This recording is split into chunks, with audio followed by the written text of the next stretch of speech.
the Modi government will be tabling the budget on less than a full majority in Parliament. So what is expected from Budget 2024-25? What do people expect from this budget, and can the Finance Minister meet these expectations? Joining us now, of course, are very interesting, important guests, and let me just first introduce Subhash, Economic Affairs Secretary, Government of India. Then, of course, there is Mitali Nikore, founder and chief economist of Nikore Associates, and Sharad, Kohli, founder and chairperson at KCC Group. Let me start with you, Mr. Garg, and let me ask you the most pertinent question which everybody is asking. What's in it for the middle class? Is there going to be some tax relief that's going to be coming our way? So thank you very much. I think we should be clear what we mean when we speak about the middle class. I guess the guys who pay taxes, income tax, is a very reasonable sort of approximation for the middle class. So about 3 crore persons pay tax in India.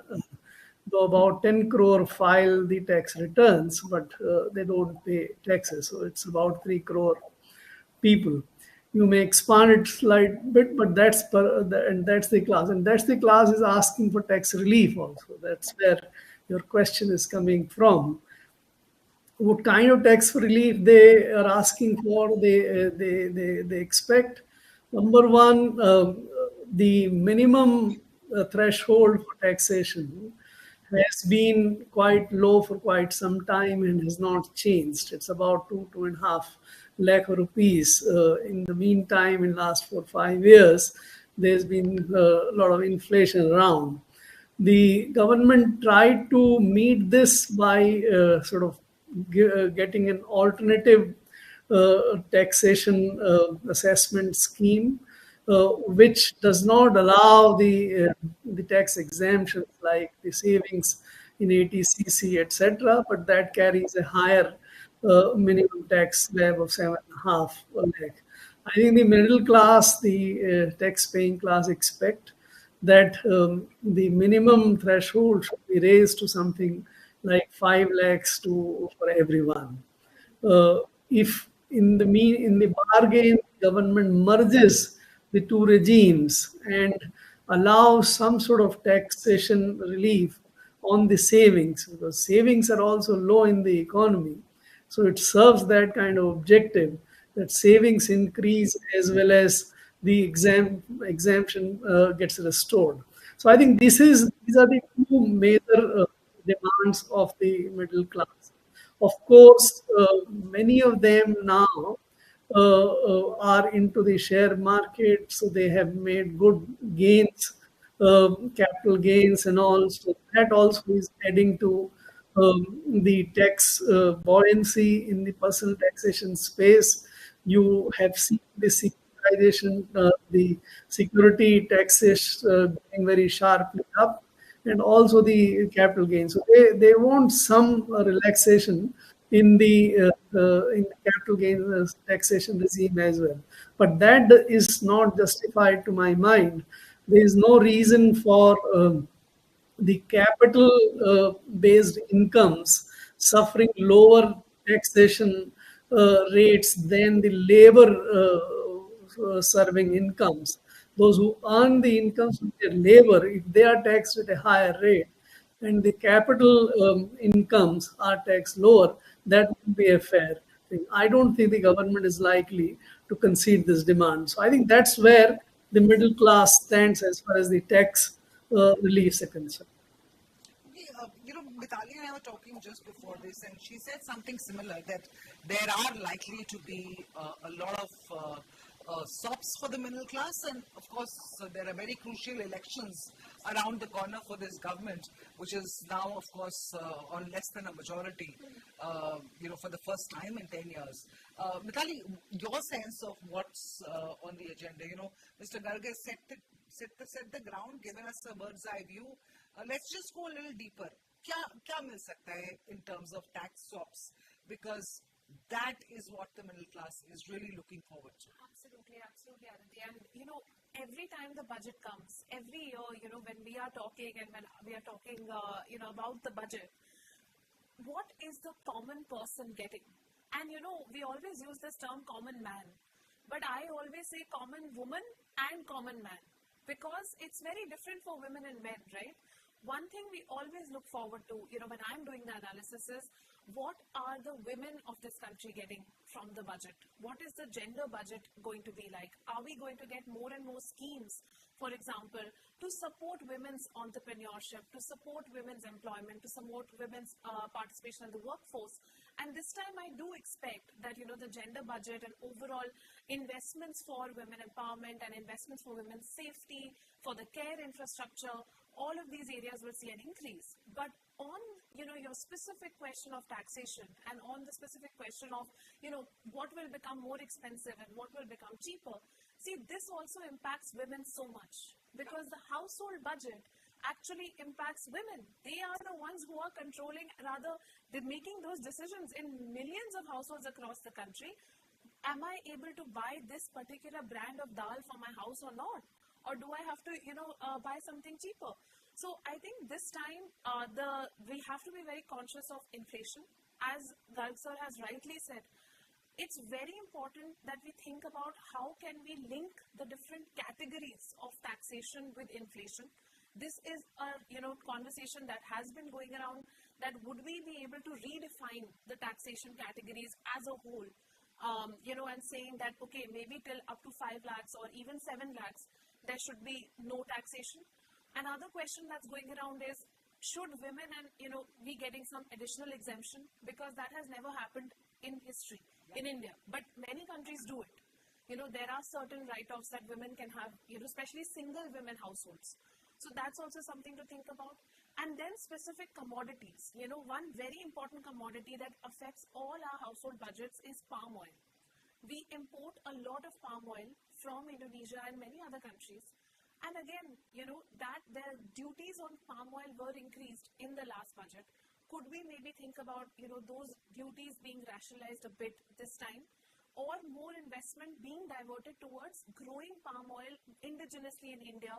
More investments being given to the agriculture economy will also help in bringing inflation down, bringing prices of goods down.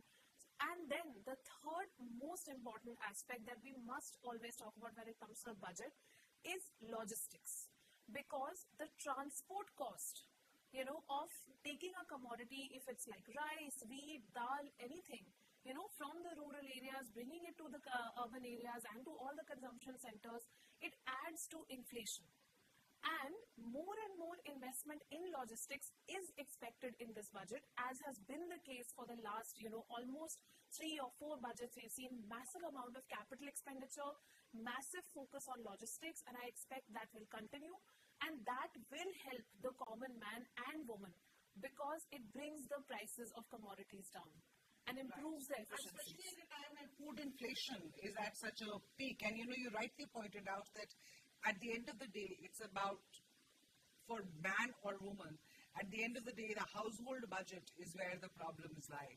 And people are not being able to meet their, the food basket is not falling into their budget numbers, and food inflation is a big cause of worry. Palm oil that you mentioned specifically, perhaps that's the reason India has launched its own palm oil mission, to start producing palm oil instead of importing it from Indonesia or Malaysia or wherever we are getting it from.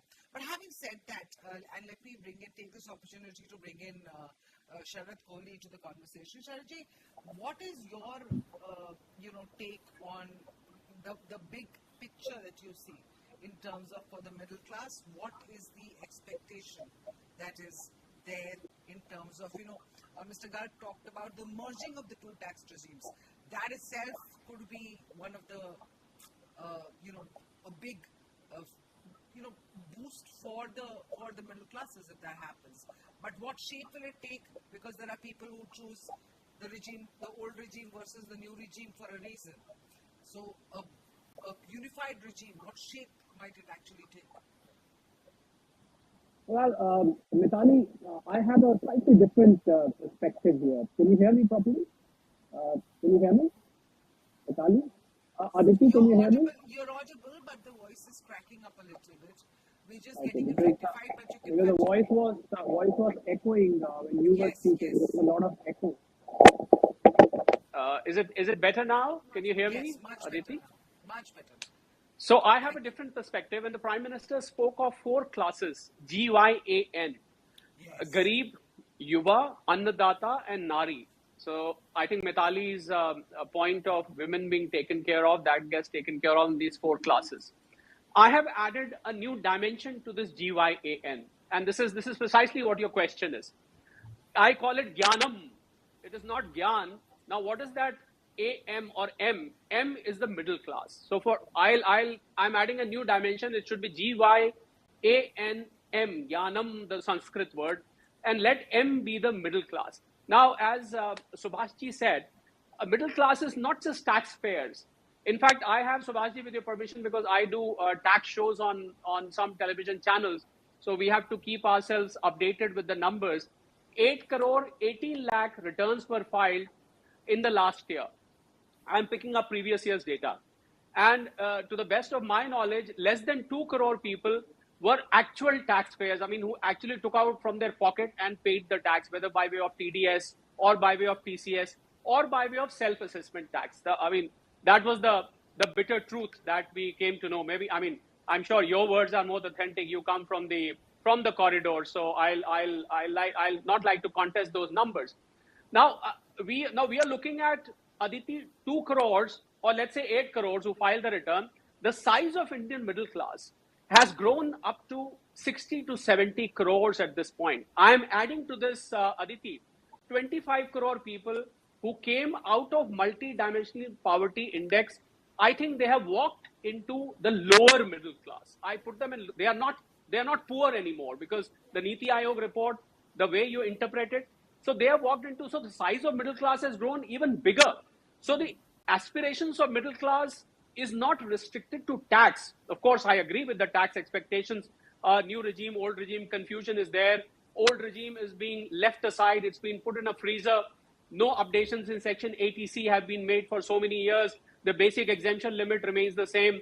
Taxpayers are still confused whether to take old or new. Capital gains, there's a confusion on the period of holding. Some assets after 1 year become long term. Some assets, properties after 2 years become long term. Some assets, debt and all that become 3 years take 3 years to become long term. So tax simplification is definitely need of the hour. And I think that was the intent of the finance minister in introducing the new regime, because the new regime was bereft of all those exemptions, deductions, and complications. Just pay simple tax, 3 lakhs, no tax, 3 to 6, 5, 6 to 9, 10, 9 to 12, 15, and 12 to 15, you pay 20%. So that was the whole idea. Now, I think the middle class expects education. Middle class expects good health facilities. Middle class expects inflation to be under control, because the food inflation, I've given a new term to this, the recent inflation that the country is going through. I call it as the ATP inflation, aloo tomato pyaj inflation. Because that is the one which has spoiled the budget, the kitchen budget of the middle class. On an average, people who earn 25 to 30,000 rupees, Aditi, their kitchen budget has gone up by, I spoke to a lot of families. They said our kitchen budget has gone up by about 2,000 to 2,500 rupees, simply because of this ATP, aloo tomato pyaz inflation, because your tomatoes are available at 120 rupees with some of the vendors. So I think they look forward to a controlled inflation. They look forward to education, which the rich class can afford. Why should the poor children who study in a government school, why should they be standing out from the children who study in public schools? So they want that the education at government schools should come at par with public schools.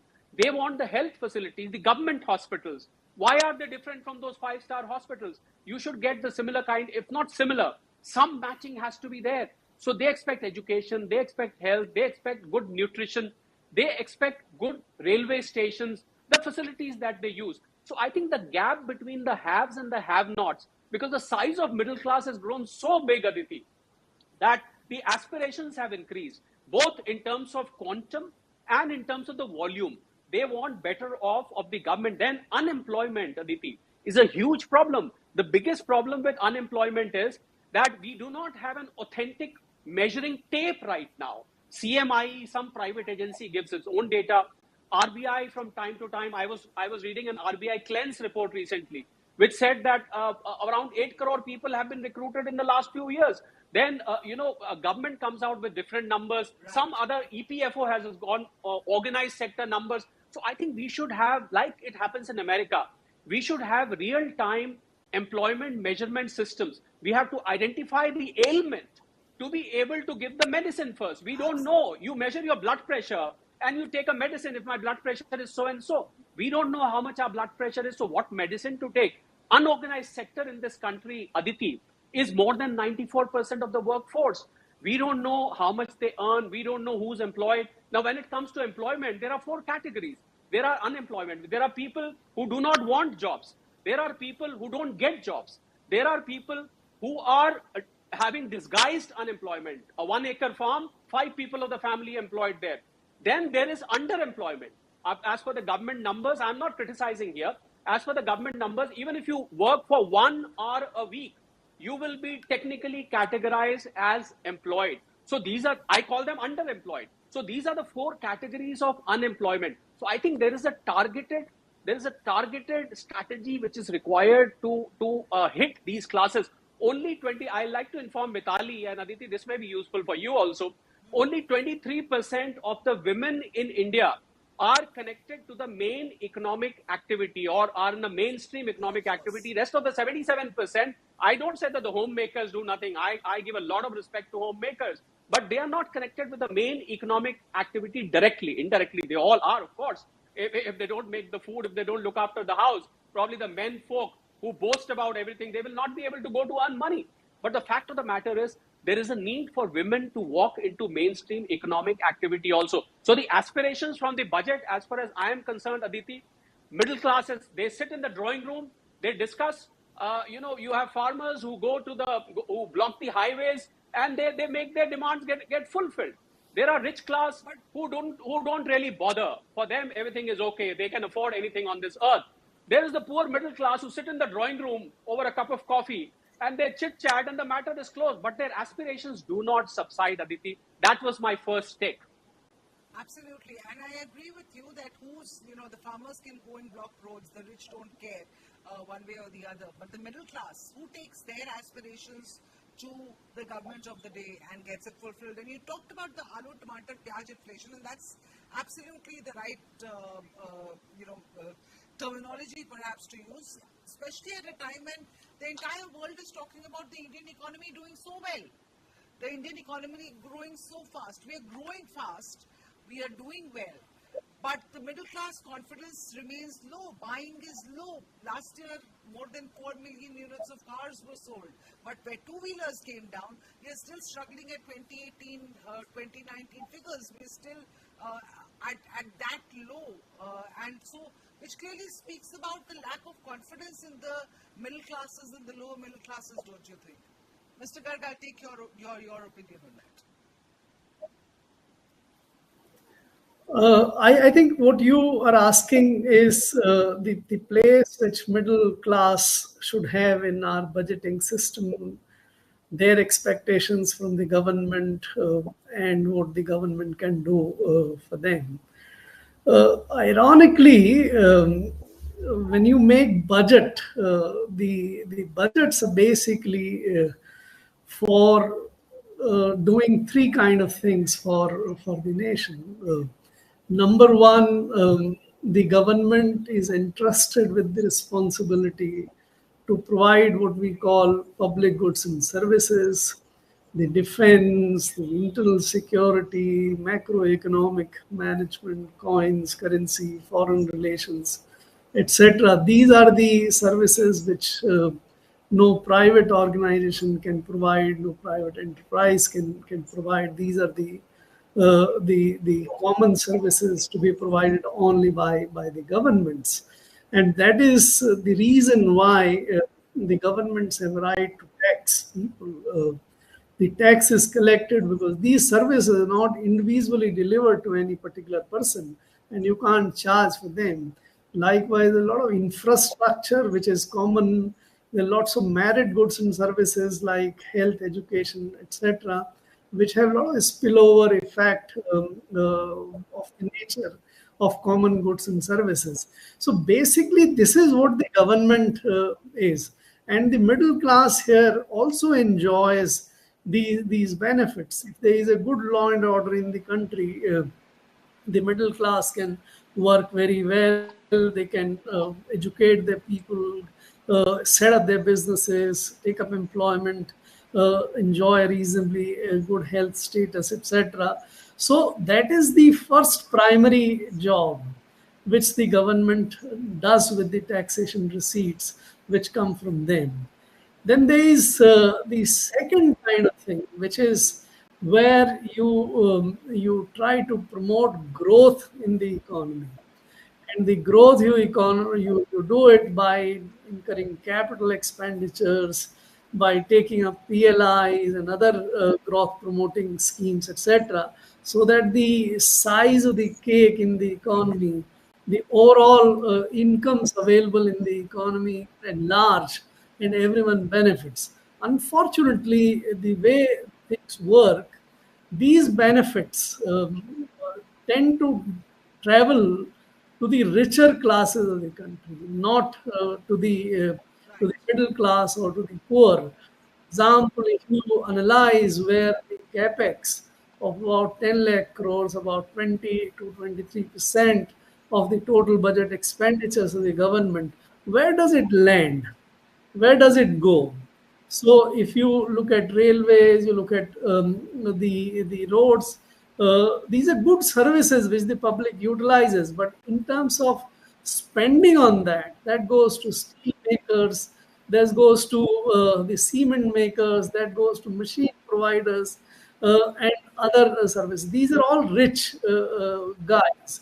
Similarly, if you run the PLIs, who get that benefit?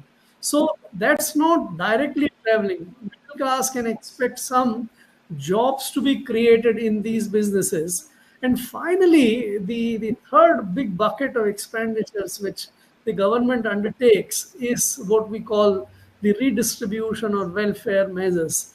That goes to the poor, a very large poor class. You may cite the MPI data, you may cite the poverty reduction data, but fact of the matter is that 80% of the employees in the country don't have regular salaried or paid jobs.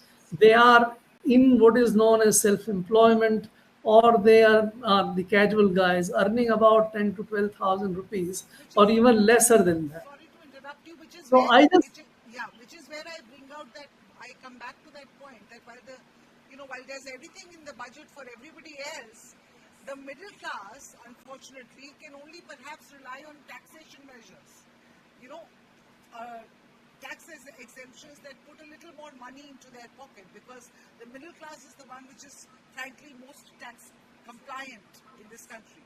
But they are the ones who perhaps need some additional money in their pockets via tax exemptions, so that their money in their pocket increases, they are able to spend more and therefore increase growth, or therefore add to the growth of the economy, don't you? So the middle class, as I said, they don't get the big benefits of the growth-oriented expenditures and the public expenditures on public goods and services. They all share, and they're not poor. And therefore, the poor-oriented expenditures, which are also very large, food subsidies, the fertilizer subsidies, and so on and so forth, PM Kisan and whatnot, they don't go to the middle class. So middle class can only expect middle class in a way remains outside the core of the budget making. They can expect their tax burden to be reduced somewhat, and they can also expect some in the second round effect of the expenditures which you incur on the growth, etc. I don't think there can be any direct strategy or expectation of the middle class to get very much from the budget. Mitali, let me come to you. The aloo, tomato, pyaz inflation, which Sharad was talking about. Clearly, that's the big problem of the day as far as female or male or anybody in the economy is concerned. How do you think Nirmala Sitharaman would have a magic wand to tackle that come budget day? So absolutely. Yeah.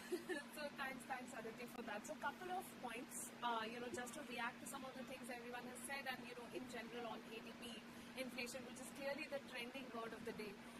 So I think firstly to begin with, Sharadji, the 23% number of female labour force participation, please update it. It's 37% now. It has increased from 23% in 2021-22 to 37% as per the periodic labour force participation data that came out in 2023-24. So that's the first thing. And why has it increased is because of a huge amount of increase definitely in women's self-employment, but also in the services sector employment in the urban areas and also in the agri employment in the rural areas. Now, the second aspect that I wanted to definitely, mention at this stage is that when we are talking about inflation, it's very difficult to talk about inflation, particularly food inflation, unless we talk about infrastructure. Because talking about infrastructure, it's the positive reason why inflation arises. 50% of the price of any commodity in this country today, particularly food commodities and ADP commodities, are the transport cost. And in the transport cost, the lever we can play with is the actual distance that the commodity is traveling and the storage time. Because obviously the fuel price is something that is determined internationally and depends on the import prices. So as we invest more and more in cold storage facilities, as we invest more and more in hyper-local delivery, as we invest more and more in just-in-time logistics systems, we reach a point where we can reduce food inflation through infrastructure development. So it's not only a matter of, prices are going up, but we have to look at why are they going up. So you're looking at the finance minister probably going that route to control food inflation. The second aspect which drives up inflation and is going to do it more and more and more in the coming decades, and we don't talk about it enough, is climate change. So in a lot of our food growing regions, we are starting to experience droughts, we are starting to experience excess rainfall or unseasonal rainfall, we are starting to experience climatic patterns that we were not seeing before. So the patterns themselves are changing. The patterns are also becoming more unpredictable. So, the predictability of the weather and then that impacts agriculture much more, because if I know that my rain is going to come in August, but if I'm getting unseasonal rainfall in July and my entire crop is ruined, then obviously it increases the prices of the crop that is available. And this is not an India level phenomenon. This is a global phenomenon because of the global issue of climate change. And we need to start now planning for climate resilient infrastructure investments, where we invest in adaptation infrastructure, where we invest in resilience infrastructure, where we invest in mitigation measures, and we also invest in crops and crop varieties that are more resistant to droughts. For example, drought resistant seeds are there, new technologies are there, and I do expect that the way we have seen India in its previous budgets invest heavily in, say, electric vehicles. Heavy investment is expected in hydrogen, green hydrogen, for example, in this particular budget, because we know that a lot of international organizations like the World Bank are also supporting the government of India in doing, more hydrogen-related investments. We will expect, and I am expecting, that this time we will see more announcements not only in the transport and energy space. I mean, solar power has, of course, always been one of PM Modi's main flagship, areas of investment. But I do expect more investment to come in climate resilient infrastructure, irrigation, infrastructure enhancements also. Now, the fourth aspect I wanted to talk about, which Sharadji also raised, was unemployment.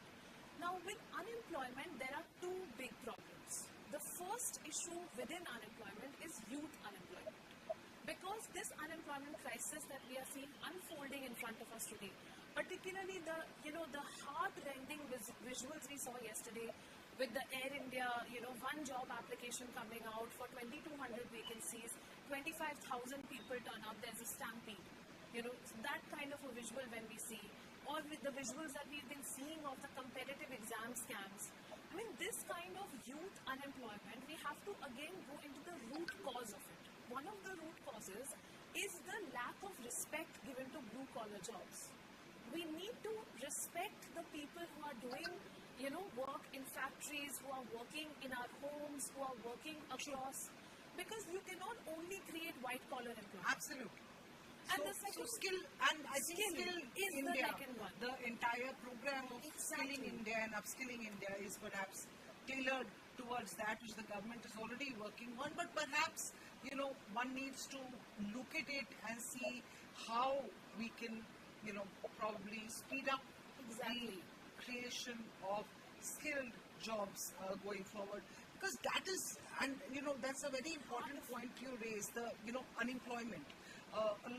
Everybody is talking about it. I think Sharadji raised that. Everybody who comes out with unemployment data cites a different source, and perhaps we do need some sort of benchmark industry numbers for tracking unemployment data on real time. Do you see, Sharadji, any major initiatives from the finance minister this time, especially given the beating they've had in the election? And I won't call it a beating, except that the expectations were too high. Otherwise, it's a regular government. In fact, they've got more seats than many of the alliance governments that we've seen, the NDA alliance. But having said that, do you see any measures, especially to boost employment and to create more jobs coming in our way? I can hear you, yes. Yes, I think, skill development, which you touched upon just now, is a very important factor. I mean, I'm connected with the corporate world also, and I know dozens and dozens of companies who are unable to find the skilled manpower. They have vacancies, and, when Mitali said that probably for one job, 25,000 applications came, it's true, because the reason could be that because they are not skilled for that particular job. So I think the biggest way to tackle unemployment problem, one good thing which the government has done, and I must place on record my appreciation, which is the heavy duty expenditure or front loading of expenditure on infrastructure. Because we all know, I mean, we are all students of economics in some way or the other. Every 1 rupee spent on infrastructure has got a multiplier effect of 8 to 10 times. So that really helps, first of all. So I'm expecting a budget size of about 50 lakh crore this time, although I think Mr. Garg would be the right person to put a number, but I'm expecting a little more than 50 lakh crore, probably the budget size. And the February budget, which came on 1st February, itself had about 11,111, that magic number, which was there at that time. So I think infrastructure spend, to me, is the first key driver for employment, number one. Number two, focus on Make in India. Well, that Make in India line, the one which is made of all the mechanical parts, that line needs to run little faster, because from China, Aditi, there are dozens and dozens of big corporates, and the boardroom discussions in China of those companies is they want to move out of that country. Yeah. Vietnam has taken the lead. Then comes Thailand. You'll be surprised. The next in the queue is Thailand. They have taken a lot of investment which came from China. Even Mexico took a lot of investment, whereas I felt India should have been number one at this point of time, because India has got a huge manpower. We've got a reasonable sized English-speaking population. Our IT is very strong. We've got an education system, which is the higher education, which is in a very, very, very, very good position. So we should have taken the lead. I think ease of doing business, although has improved from 140 something down to 60, but there is still some way to go. We should make our ease of doing business, Inspector Raj, corruption at the ground level. I think these are the things which scare away the investors. So if Make in India is given a new impetus in this budget, I feel that will tremendously help the unemployment problem. So, coupled with infrastructure, I think these two sectors for me, infrastructure and manufacturing, if focus is made on these two sectors, I think we will be able to address unemployment problem significantly. And coupled with that, I think we've seen skill development ministry in the country. I remember one of the ministers a few years ago was also taken off because the skill development, after all, did not come the way probably government expected. Skill development should not be an eye wash. I think skill development should be taken up at the ground level. It should be taken to the rural India. Just the way food processing units need to be next to the farms, I think skill development have to be next to the houses of the youth who live in the rural area. They need to be trained, and they need to be trained for the industry. Then related to this, Aditi, is the education system. I'm sorry to say this, but most of the universities in the country, and I hold my ears and say sorry to them, that they are simply degree printing factories. After 18 years of study, you ask a student, tell me if I'm wrong, बेटा अब क्या करोगे आगे, आपने BA BCom तो कर लिया, अब आगे क्या करोगे? What is this? In America, you come out of the university and there is a job which is ready for you. Why in India, after 18 years of study, a student has to say कि अब आगे मुझे क्या करना है? I think the education system has to be made job oriented. You need to move away from academics. I don't say move away from academics completely, but link your academics to the industry, which is the way the developed world runs. That is why one of the reasons they are called developed. Most ways they are not developed today. Or there are simply two streams offered to you. Either you can go into academics and then you study academics, or you go into one of the real time the world and link yourself to the industry and come out prepared to join that industry. But for paucity of time, let me just do one round robin with all of you. Two things, and let's keep this brief. Two things, Mr. Garg, let me start with you, that you definitely expect for the middle classes from budget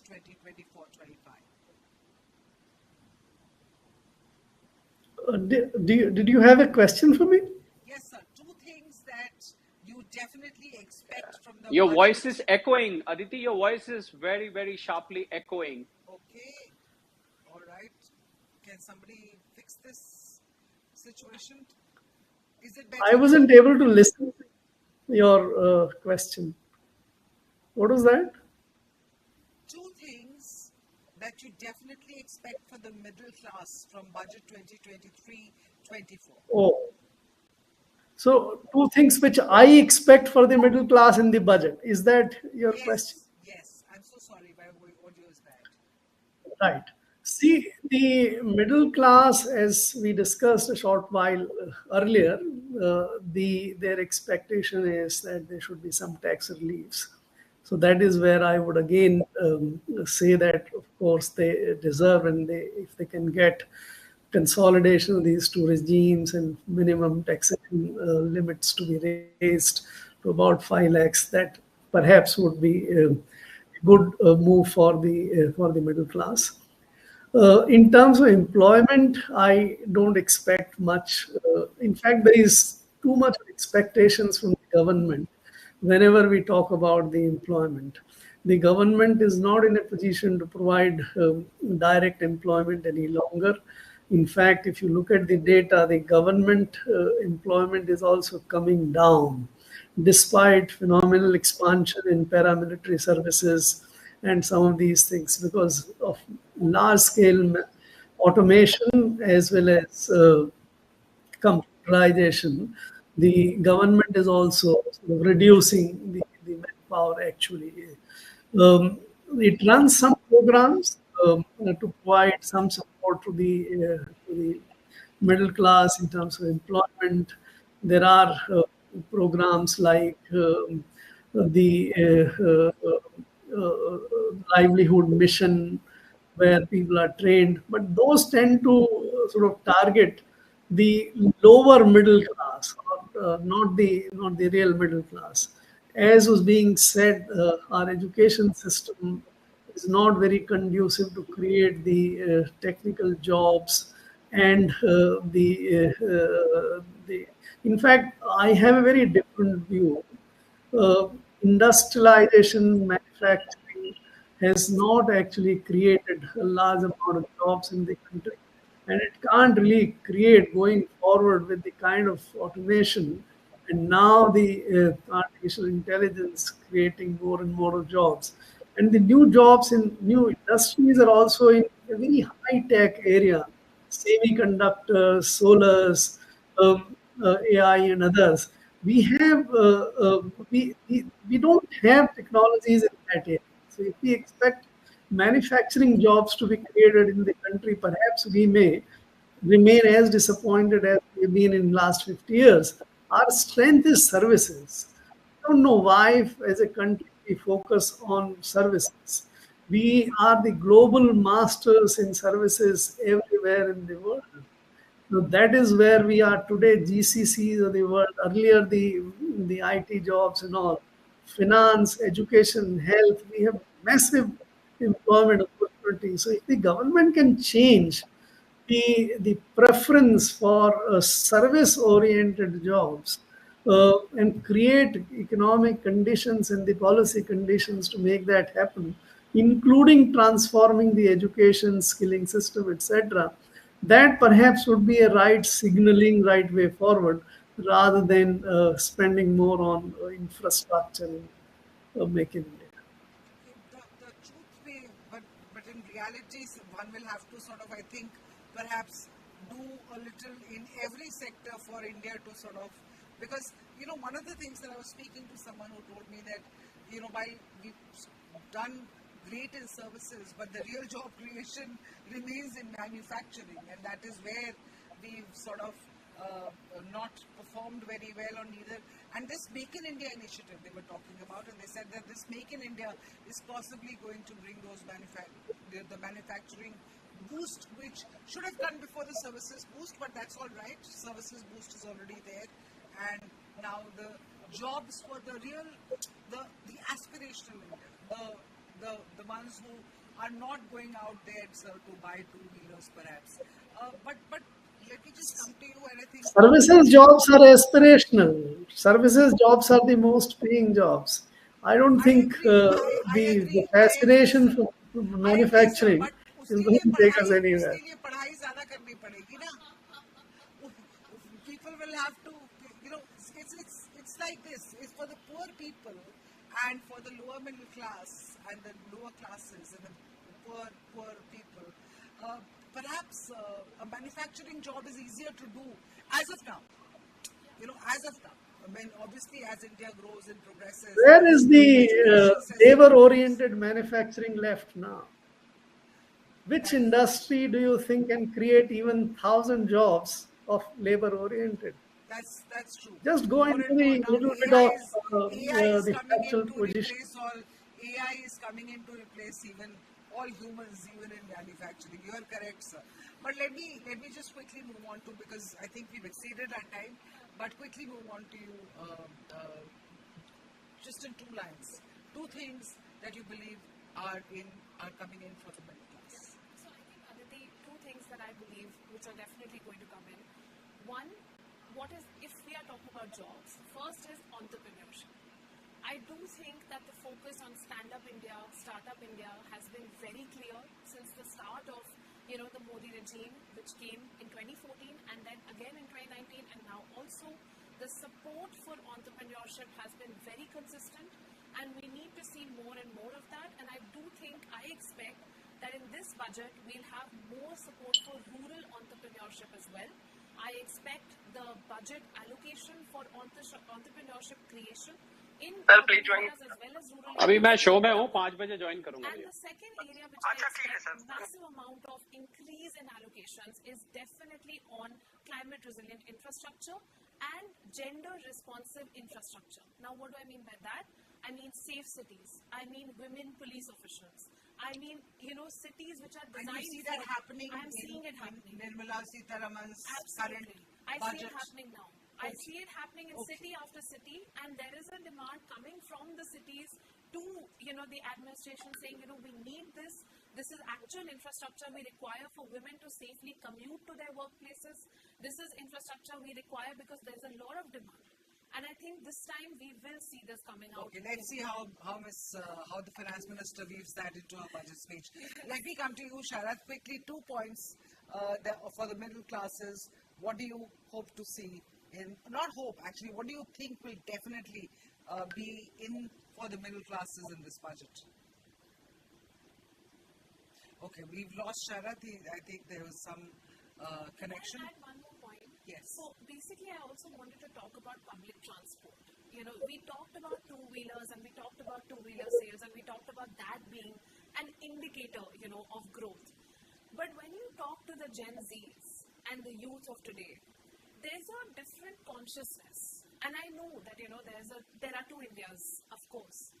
But there is a new class of people coming up in tier 2, tier 3 cities as well, who are saying, you know what, why don't you invest in bus services for our city? Why don't you invest in metros? The aspiration for having a metro in the city is massive and they want to use the public transport. So I do think that in this budget, we'll also see investments in a lot of public transport infrastructure, which is an aspiration of the youth. Not necessarily owning a vehicle, but using a good functioning public transport system. All right, so interesting. I hope from your mouth to Mrs. Sitharaman's ears, let's hope, because that is something that definitely public transport, a good public transport system across, especially, in the metros, it's there, but, in the new cities, in tier 2 cities, that is something that is very, very lacking. The bigger ones, Lucknow, etc., they have it. They are now getting They're now getting it, and let's hope it trickles down sooner, because safe public transport, need of the hour, obviously. But thank you so much for joining us, sir. Thank you, Mr. Thank Garg. you. Thank you for your time, and we'll see you soon on Budget Day. Please tune in to Times of India. We'll bring you live minute-by-minute analysis of the budget as Nirmala Sitharaman reads out her speech.